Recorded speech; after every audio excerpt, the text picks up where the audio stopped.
কুষ্টিয়ায় বুয়েট শিক্ষার্থী শহীদ আবরার ফাহাদের কবর জিয়ারতের মধ্য দিয়ে আজকের জুলাই পদযাত্রা কর্মসূচি শুরু করেছে এনসিপি নেতারা। দুপুর 12টার দিকে কবর জিয়ারত ও দোয়া মোনাজাত করেন তারা। এ সময় এনসিপির আহ্বায়ক নাহিদ ইসলাম সাংবাদিকদের জানান, আবরার থেকে আবু সাইদ সহ গত 16 বছরে যারা গুম খুনের শিকার হয়েছিলেন তাদের ধারণ করে এনসিপি। শহীদরা স্বাধীন সার্বভৌম যে স্বপ্নের বাংলাদেশ দেখেছিল তা বাস্তবায়ন করতে সকলের প্রতি আহ্বান জানান তিনি। আবরার ফাহাদের যেই পথ আমাদের দেখিয়ে গিয়েছে, বাংলাদেশপন্থী পথ, ভারতীয় আধিপত্যবাদ বিরোধী পথ, আগ্রাসন বিরোধী পথ, সেই পথেই আমরা জাতীয় নাগরিক পার্টি রাজনীতি করছে। সেই পথ ধরেই জুলাই গণ অভ্যুত্থান সংগঠিত হয়েছিল। বৈষম্যহীন, দুর্নীতিমুক্ত ও গণতান্ত্রিক বাংলাদেশ চাই স্লোগান সামনে রেখে জাতীয় নাগরিক পার্টি এনসিপির দেশব্যাপী জুলাই পদযাত্রা চলছে। এরই অংশ হিসেবে আজ মেহেরপুর যাবেন কেন্দ্রীয় নেতৃবৃন্দ। এনসিপির আহ্বায়ক নাহিদ ইসলাম ছাড়াও সঙ্গে থাকবেন মুখ্য সংগঠক হাসনাত আবদুল্লাহ, সার্জিস আলম সহ কেন্দ্রীয় নেতৃবৃন্দের একটি প্রতিনিধি দল। দুপুরে গাংনী বাজারে পথসভা শেষে তারা মেহেরপুর শহরে প্রবেশ করবেন। বিকেল 5টায় শহীদ শামসুদ্দোহা পার্কে একটি সমাবেশ অনুষ্ঠিত হবে, যেখানে প্রধান অতিথি হিসেবে বক্তব্য দেবেন নাহিদ ইসলাম। পরে দলটি মুজিবনগর উপজেলার বিভিন্ন গুরুত্বপূর্ণ স্থাপনা ও স্মৃতিস্তম্ভ পরিদর্শন করবে এবং এনসিপির মুজিবনগর উপজেলা কার্যালয়ের উদ্বোধন করবে। সাড়ে 3টার মধ্যেই গাংনী পৌঁছে যাবেন। ঠিক যেখানে আমি দাঁড়িয়ে আছি এখানেই আমাদের একটি পথসভা হবে এবং আমরা কিছু পদযাত্রা করব। গাংনীর হাজার হাজার মানুষ মুখিয়ে আছে আজকে এখানে যুক্ত হওয়ার জন্য। কক্সবাজারে সমুদ্রে নেমে পানিতে তলিয়ে চট্টগ্রাম বিশ্ববিদ্যালয়ের এক শিক্ষার্থীর মৃত্যু হয়েছে। এ ঘটনায় এখনও 2 শিক্ষার্থী নিখোঁজ রয়েছেন। কক্সবাজার ট্যুরিস্ট পুলিশ পরিদর্শক গাজী আতাউর রহমান বিষয়টি নিশ্চিত করেছেন। নিহত শিক্ষার্থীর নাম KM সাদমান রহমান সাবাব, বাড়ি ঢাকার মিরপুরে। এছাড়া নিখোঁজ 2 শিক্ষার্থী হলেন অরিত্র হাসান ও আসিফ আহমেদ। তাদের বাড়ি বগুড়ায়।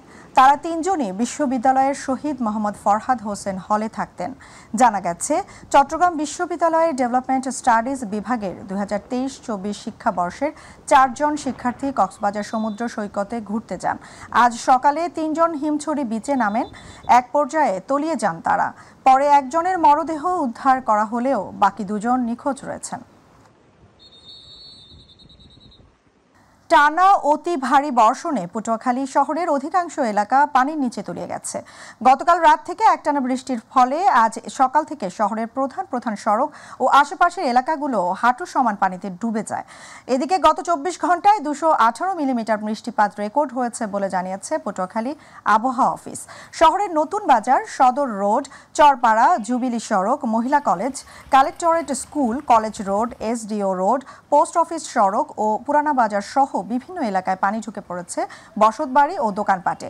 অপরদিকে অতি ভারী বৃষ্টিতে সৃষ্ট জলাবদ্ধতার দরুন ক্লাস কক্ষে জলবদ্ধতার সৃষ্টি হওয়ায় শেরেবাংলা বালিকা মাধ্যমিক বিদ্যালয়ে আজকের অর্ধবার্ষিক পরীক্ষা স্থগিত রাখা হয়েছে।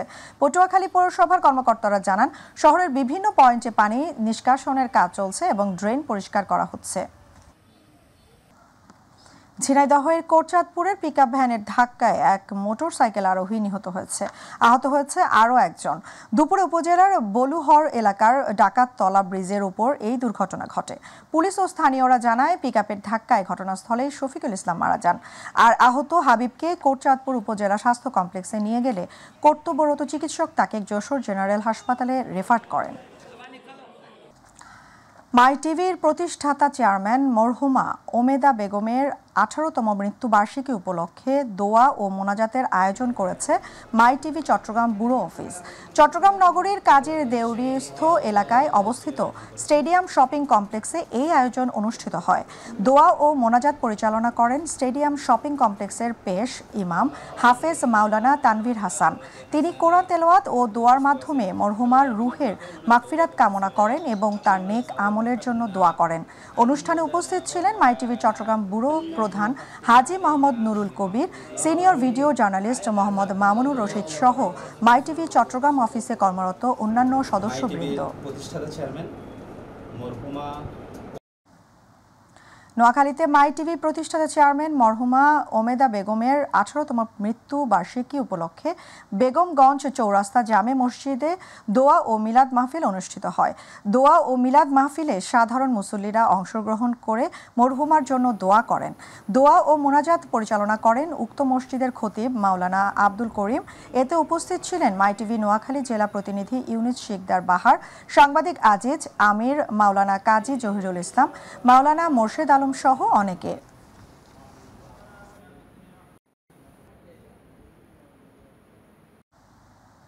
মাই টিভির চেয়ারম্যান ও ব্যবস্থাপনা পরিচালক নাসির উদ্দিন সাথীর মাতা এবং মাই টিভির প্রতিষ্ঠাতা চেয়ারম্যান মরহুমা ওমেদা বেগমের 18তম মৃত্যুবার্ষিকী উপলক্ষে রাজবাড়ীতে মিলাদ ও দোয়া মাহফিল অনুষ্ঠিত হয়েছে। রাজবাড়ী প্রতিনিধি শেখ মমিনের আয়োজনে সোমবার জেলার চর দৌলতদিয়া খালেক মৃধার পাড়া আয়েশা আলী নেওয়াজ জামে মসজিদে দোয়া এবং মোনাজাত করা হয়। দোয়া মোনাজাত করেন মুফতি জাহিদুল ইসলাম।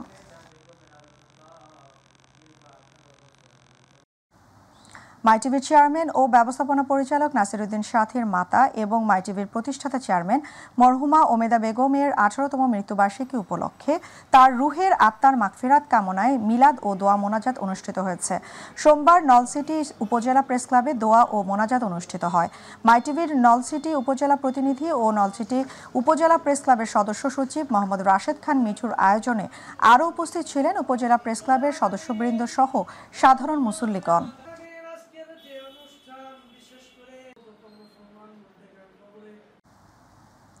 মাই টিভির প্রতিষ্ঠাতা চেয়ারম্যান মরহুমা ওমেদা বেগমের 18তম মৃত্যুবার্ষিকী উপলক্ষে মিলাদ ও দোয়া মাহফিল অনুষ্ঠিত হয়েছে।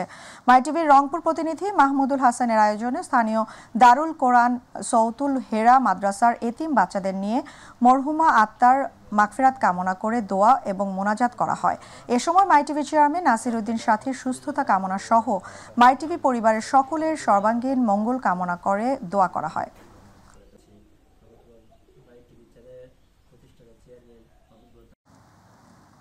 মাই টিভির প্রতিষ্ঠাতা চেয়ারম্যান মরহুমা ওমেদা বেগমের 18তম মৃত্যুবার্ষিকী উপলক্ষে মরহুমার বিদেহী আত্মার মাগফিরাত কামনায় মানিকগঞ্জের সিংগাইরে কোরআন খতম মিলাদ ও দোয়ার আয়োজন করা হয়। সিংগাইর প্রতিনিধি বাদল হোসাইনের আয়োজনে সোমবার বিকেলে মরহুমার আত্মার মাগফিরাত কামনায় দোয়া ও মিলাদ অনুষ্ঠিত হয়।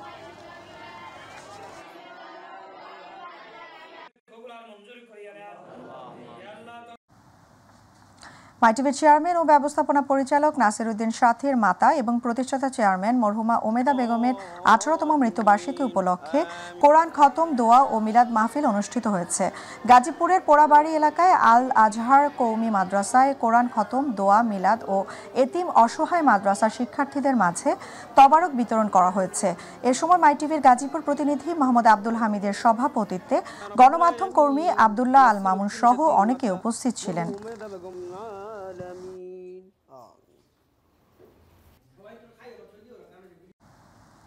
মাই টিভির প্রতিষ্ঠাতা চেয়ারম্যান মরহুমা ওমেদা বেগমের 18তম মৃত্যুবার্ষিকী উপলক্ষে মৌলভীবাজারে দোয়া ও মিলাদ মাহফিল অনুষ্ঠিত হয়েছে। মৌলভীবাজার জেলা প্রতিনিধি সঞ্জয় কুমার দে এর আয়োজনে দোয়া মাহফিল পরিচালনা করেন শ্রীমঙ্গল বাইতুস সালাম জামে মসজিদের সানি ইমাম মাওলানা আব্দুল খালিক। উপস্থিত ছিলেন অত্র মসজিদ পরিচালনা কমিটির সাধারণ সম্পাদক হাজি মোহাম্মদ সাইদ মিয়া সহ স্থানীয় মুসল্লিবৃন্দ। এ সময় মাই টিভি পরিবারের সাফল্য কামনা ও দোয়া করা হয়। মাই টিভির চেয়ারম্যান ও ব্যবস্থাপনা পরিচালক নাসির উদ্দিন সাথীর মাতা মাই টিভির প্রতিষ্ঠাতা চেয়ারম্যান মরহুমা ওমেদা বেগমের 18তম মৃত্যুবার্ষিকী উপলক্ষে কুড়িগ্রামের নাগেশ্বরীতে দরুদ ও দোয়া অনুষ্ঠান হয়েছে। মাই টিভির নাগেশ্বরী উপজেলা প্রতিনিধি লতিফুর রহমান লিঙ্কনের আয়োজনে উপজেলা শহরের কলেজ মোড়স্থ ত্রিমুখী ক্যাডেট মাদ্রাসায় এই দোয়া অনুষ্ঠিত হয়। এ সময় দোয়া পরিচালনা করেন মাদ্রাসার পরিচালক মাওলানা মোহাম্মদ ইয়াসিন আলী।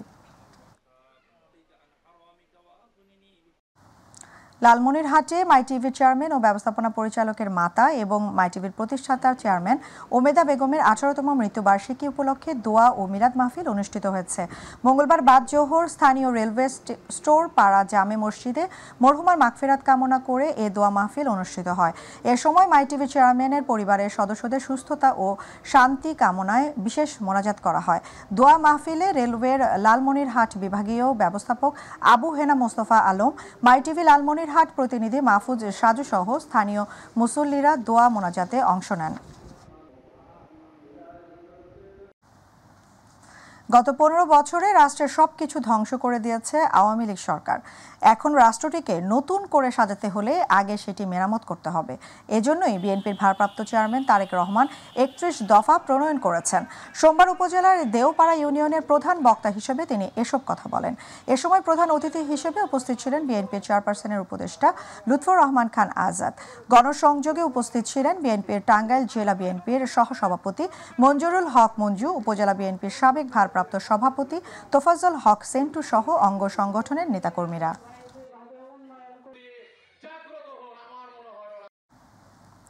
গাইবান্ধার সাদুল্লাপুরে অগ্নিকাণ্ড ও বিভিন্ন প্রাকৃতিক দুর্যোগে ক্ষতিগ্রস্ত উপকার ভোগীদের মাঝে ঢেউটিন বিতরণ করা হচ্ছে। সোমবার সাদুল্লাপুর উপজেলা প্রশাসন ও দুর্যোগ ব্যবস্থাপনা বিভাগের আয়োজনে উপজেলা চত্বরে উপজেলার বিভিন্ন স্থানে অগ্নিকাণ্ড ও বিভিন্ন প্রাকৃতিক দুর্যোগে ক্ষতিগ্রস্তদের মাঝে ঢেউটিন ও নগদ অর্থের চেক বিতরণ করা হয়। এ সময় ঢেউটিন ও নগদ ৬,০০০ টাকার চেক তুলে দেন সাদুল্লাপুর উপজেলা নির্বাহী কর্মকর্তা কাজী মোহাম্মদ অনিক ইসলাম। ৬ দফা দাবি আদায়ের লক্ষ্যে ৩ ঘণ্টা অবস্থান কর্মসূচি পালন করেছেন মুন্সিগঞ্জে কর্মরত স্বাস্থ্য সহকারীরা। সকাল ৮টা থেকে ১১টা পর্যন্ত বাংলাদেশ হেলথ অ্যাসিস্ট্যান্ট অ্যাসোসিয়েশনের কেন্দ্রীয় সমন্বয় পরিষদ ঘোষিত কর্মসূচির অংশ হিসেবে জেলা সিভিল সার্জন কার্যালয়ের সামনে ৩ ঘণ্টা ব্যাপী এই অবস্থান কর্মসূচি পালন করা হয়। অবস্থান কর্মসূচিতে উপস্থিত থেকে বক্তব্য রাখেন Bangladesh health assistant association Munshiganj জেলা সভাপতি মোহাম্মদ ফরহাদ হোসেন সহ আরও অনেকে। শেরপুরে সকাল ৮টার দিকে জেলা সিভিল সার্জন কার্যালয়ের প্রাঙ্গণে বাংলাদেশ হেলথ অ্যাসিস্ট্যান্ট অ্যাসোসিয়েশনের শেরপুর জেলা শাখার উদ্যোগে কেন্দ্রীয় প্রস্তাবিত ৬ দফা দাবি বাস্তবায়নের লক্ষ্যে স্বাস্থ্য সহকারীরা এক অবস্থান কর্মসূচি পালিত হয়েছে। অবস্থান কর্মসূচিতে বক্তব্য রাখেন বাংলাদেশ হেলথ অ্যাসিস্ট্যান্ট অ্যাসোসিয়েশনের শেরপুর জেলা শাখার সভাপতি মশিউর রহমান, জেলা সাধারণ সম্পাদক আনোয়ার হোসেন, সদর মহিলা বিষয়ক সম্পাদক শারমিন আক্তার সহ আরও অনেকেই।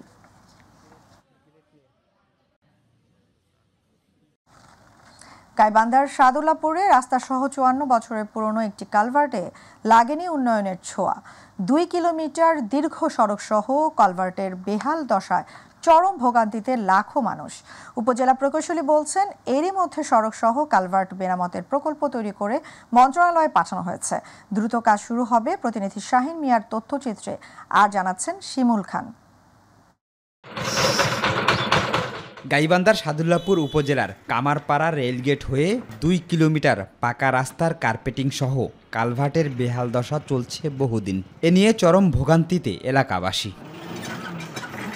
এ সড়ক দিয়ে autorickshaw, CNG, private car, truck সহ শিক্ষার্থীদের যাতায়াত প্রতিনিয়ত। একমাত্র রাস্তা হওয়ায় বিড়ম্বনার পাশাপাশি দুর্ঘটনার মুখোমুখি হচ্ছে অনেকে। এই ব্রিজটার আয়ুষ্কাল অনেক আগে শেষ হয়ে গেছে, সে ব্যাপারে এলজিডির ডিপার্টমেন্ট উদাসীন এবং তাদেরকে বারবার বলার পরেও তারা কোনো কর্ণপাত করেন নাই। 15 থেকে 20 বছরে এই রাস্তায় কেউ হাত দেয় নাই। কিছুদিন আগে একটা অটো অ্যাক্সিডেন্ট করছিল, বাচ্চা ছিল, বাচ্চা সহ ব্রিজের নিচে পড়ে যায়।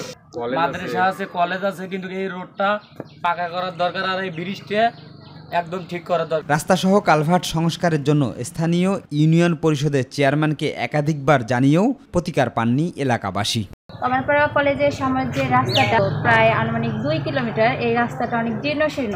তো আমাদের রেলগেট থেকে ইন্ডারপাড় পর্যন্ত রাস্তার মাঝখানে একটা ব্রিজ পড়ে, ওই ব্রিজটা খুবই জীর্ণশীর্ণ অবস্থায় পড়ে আছে। রোডের মধ্যে বিভিন্ন বড় ধরনের ছোটখাটো দুর্ঘটনা দেখা দেয়। রাস্তা ও কালভার্টটি সংস্কারে এলজিআইডিকে জানানো হয়েছে বলে দাবি ইউনিয়ন পরিষদ চেয়ারম্যানের। ভারী যানবাহন চলাচলের কারণে কালভার্টটি আসলে টিকে না, যে কারণে আমি এলজিডি কর্তৃপক্ষকে জানিয়েছি, স্থানীয় সরকারকে জানিয়েছিলাম। আগামী অর্থ বছরে 2025-26 অর্থ বছরে সেখানে রাস্তা মেরামত সহ এখানে একটা ঝুঁকিপূর্ণ একটা কালভার্ট রয়েছে, সেটা মেরামত করা হবে। সাধারণ মানুষের কথা চিন্তা করে আগামী বর্ষার আগেই রাস্তা সহ কালভার্ট সংস্কারের জোর দাবি ভুক্তভোগীদের। শিমুল খান, মাই টিভি। কুষ্টিয়ায় ৬ দফা দাবিতে স্বাস্থ্য সহকারীরা সিভিল সার্জন অফিসে ৩ ঘণ্টা অবস্থান কর্মসূচি করেছে। সকাল ৯টা থেকে বেলা ১২টা পর্যন্ত চলা অবস্থান কর্মসূচিতে ৬ দফা দাবি বাস্তবায়ন নিয়ে বক্তব্য রাখেন কুষ্টিয়া হেলথ অ্যাসিস্ট্যান্ট অ্যাসোসিয়েশনের আব্দুল আহাদ, সাধারণ সম্পাদক আজাদুর রহমান সহ অন্যান্যরা। বক্তারা বলেন, শিশুর জন্মের পর থেকে মারাত্মক 10 রোগ প্রতিরোধে টিকা প্রদানের টেকনিক্যাল কাজ করেন তারা, অথচ টেকনিক্যাল পদমর্যাদা থেকে বঞ্চিত তারা।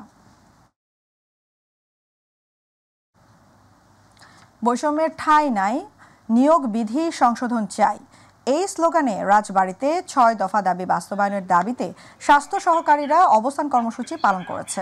সকালে সিভিল সার্জন কার্যালয়ের সামনে এই অবস্থান কর্মসূচি পালন করা হয়। অবস্থান কর্মসূচিতে বক্তারা বলেন, দাবি আদায় না হলে আগামী সেপ্টেম্বরের ১ তারিখ থেকে সব ধরনের কাজ শাটডাউন দেওয়ার হুঁশিয়ারি দেন তারা। নিয়োগ বিধি সংশোধন, টেকনিক্যাল পদমর্যাদা, উচ্চতর গ্রেড নিশ্চিতকরণ সহ ৬ দফা দাবিতে বিক্ষোভ কর্মসূচি পালন করেছে ময়মনসিংহের স্বাস্থ্য সহকারীরা। সকালে জেলা সিভিল সার্জন কার্যালয়ের সামনে ২ ঘণ্টা ব্যাপী অবস্থান কর্মসূচিতে বিভিন্ন উপজেলার স্বাস্থ্য সহকারীরা অংশ নেন। এ সময় বক্তব্য রাখেন কেন্দ্রীয় সমন্বয়ক নাসির উদ্দিন ভূঁইয়া, বিভাগীয় আহ্বায়ক AKM শফিউল আজম, বাংলাদেশ হেলথ অ্যাসিস্ট্যান্ট অ্যাসোসিয়েশন জেলা সভাপতি আফজাল হোসাইন, সাধারণ সম্পাদক মোহাম্মদ আলমগীর সহ অন্যান্য নেতৃবৃন্দ।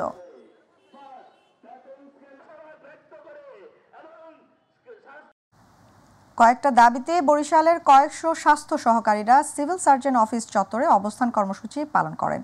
বক্তারা বলেন, দেশের করোনাকালীন সকল ঝুঁকি নিয়ে কাজ করার পরও সকল অধিকার থেকে বঞ্চিত তারা। বাংলাদেশ হেলথ অ্যাসিস্ট্যান্ট অ্যাসোসিয়েশন আয়োজিত কর্মসূচিতে বরিশাল বিভাগের সভাপতি জিয়াউল হক কাবুলের সভাপতিত্বে উপস্থিত ছিলেন কেন্দ্রীয় কমিটির ভারপ্রাপ্ত সমন্বয়ক AKM মাইনুদ্দিন খোকন, যুগ্ম সাধারণ সম্পাদক জোবাইর ইসলাম, সদর উপজেলার সভাপতি মোহাম্মদ শহীদুল ইসলাম, হুমায়ুন কবির সহ বিভিন্ন উপজেলার নেতৃবৃন্দ।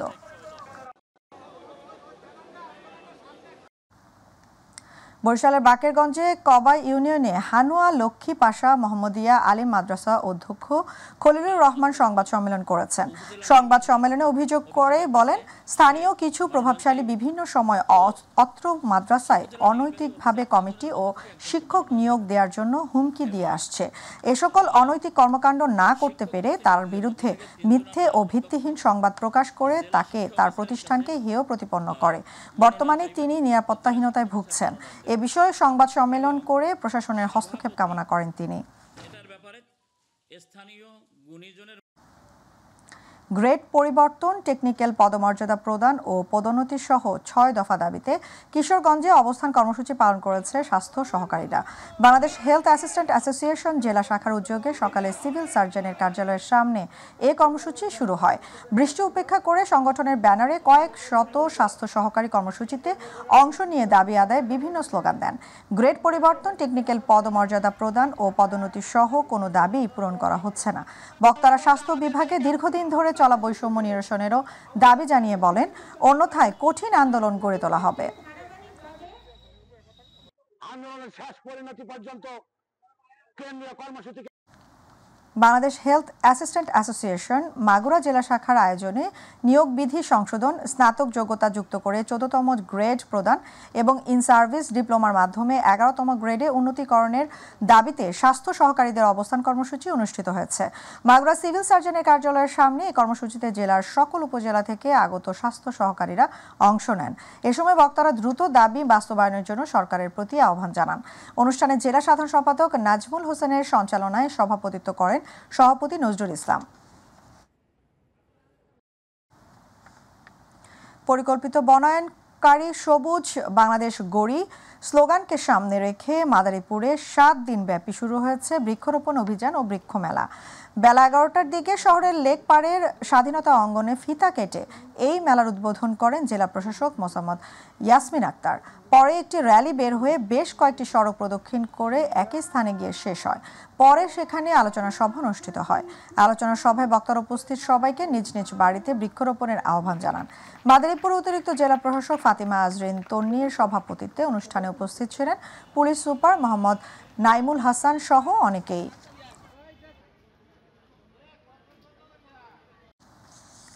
গাজীপুরের কালিয়াকৈর উপজেলার বাংলাদেশ পল্লী উন্নয়ন বোর্ড BRDBর কালিয়াকৈর উপজেলার কমিটি গঠন উপলক্ষে আলোচনা সভা অনুষ্ঠিত হয়েছে। সকালে উপজেলা হলরুমে কমিটির ফলাফল ঘোষণা ও সাধারণ সভা অনুষ্ঠিত হয়। ঘোষণা অনুযায়ী কালিয়াকৈর উপজেলায় বাংলাদেশ পল্লী উন্নয়ন বোর্ডের নতুন সভাপতি নির্বাচিত হয়েছেন মোফাজ্জল হোসেন। সহসভাপতি নির্বাচিত হয়েছেন শফিকুল ইসলাম। নতুন কমিটির সদস্যরা হলেন আব্দুল করিম, আরিফুল ইসলাম, নাজমুল হক, ফরিদা আক্তার।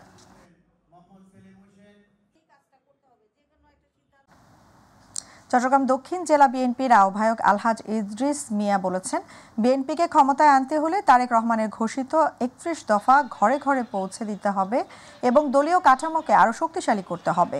আজ নগরীর দোস্ত বিল্ডিংস্থ জেলা বিএনপির কার্যালয়ে ত্যাগী নেতাদের নিয়ে কমিটি গঠনের লক্ষ্যে তথ্য উপাত্ত সংগ্রহ কর্মসূচির উদ্বোধনকালে তিনি এসব কথা বলেন। এ সময় উপস্থিত ছিলেন দক্ষিণ জেলা বিএনপির সিনিয়র যুগ্ম আহ্বায়ক আলী আব্বাস, মিশকাতুল ইসলাম চৌধুরী পাপ্পা, আজিজুল হক চেয়ারম্যান সহ অন্যান্য নেতৃবৃন্দ।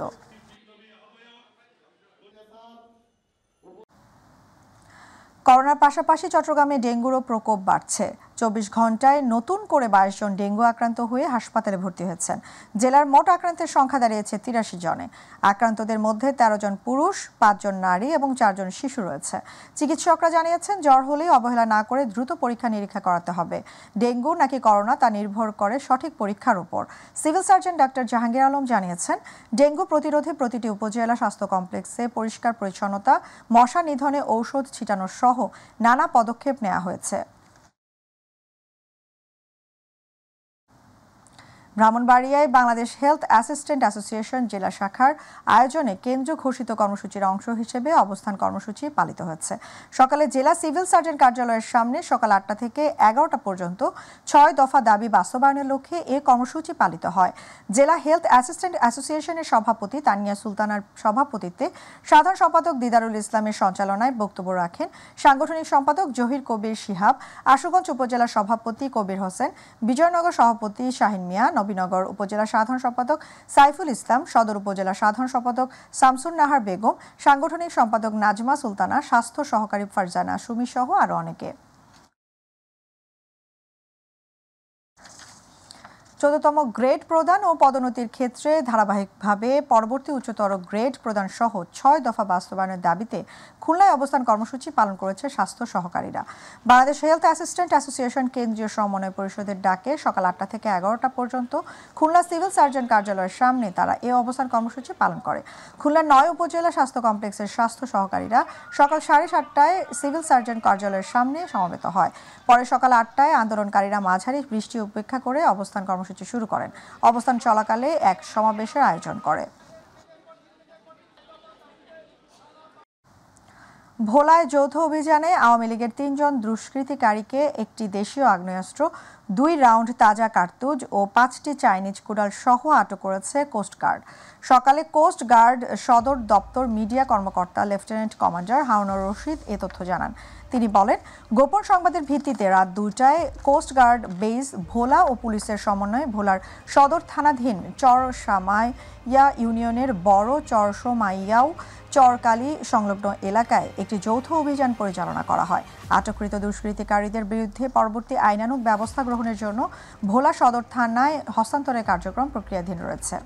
কুড়িগ্রামে চলতি মৌসুমে হিমাগার ভাড়া অযৌক্তিকভাবে বৃদ্ধির প্রতিবাদে আলু চাষি ও ব্যবসায়ীরা রাস্তা অবরোধ করে ঘেরাও কর্মসূচি পালন করে। এতে প্রায় 2 ঘন্টা বন্ধ থাকে কুড়িগ্রাম রংপুর সড়কে বিভিন্ন যান চলাচল।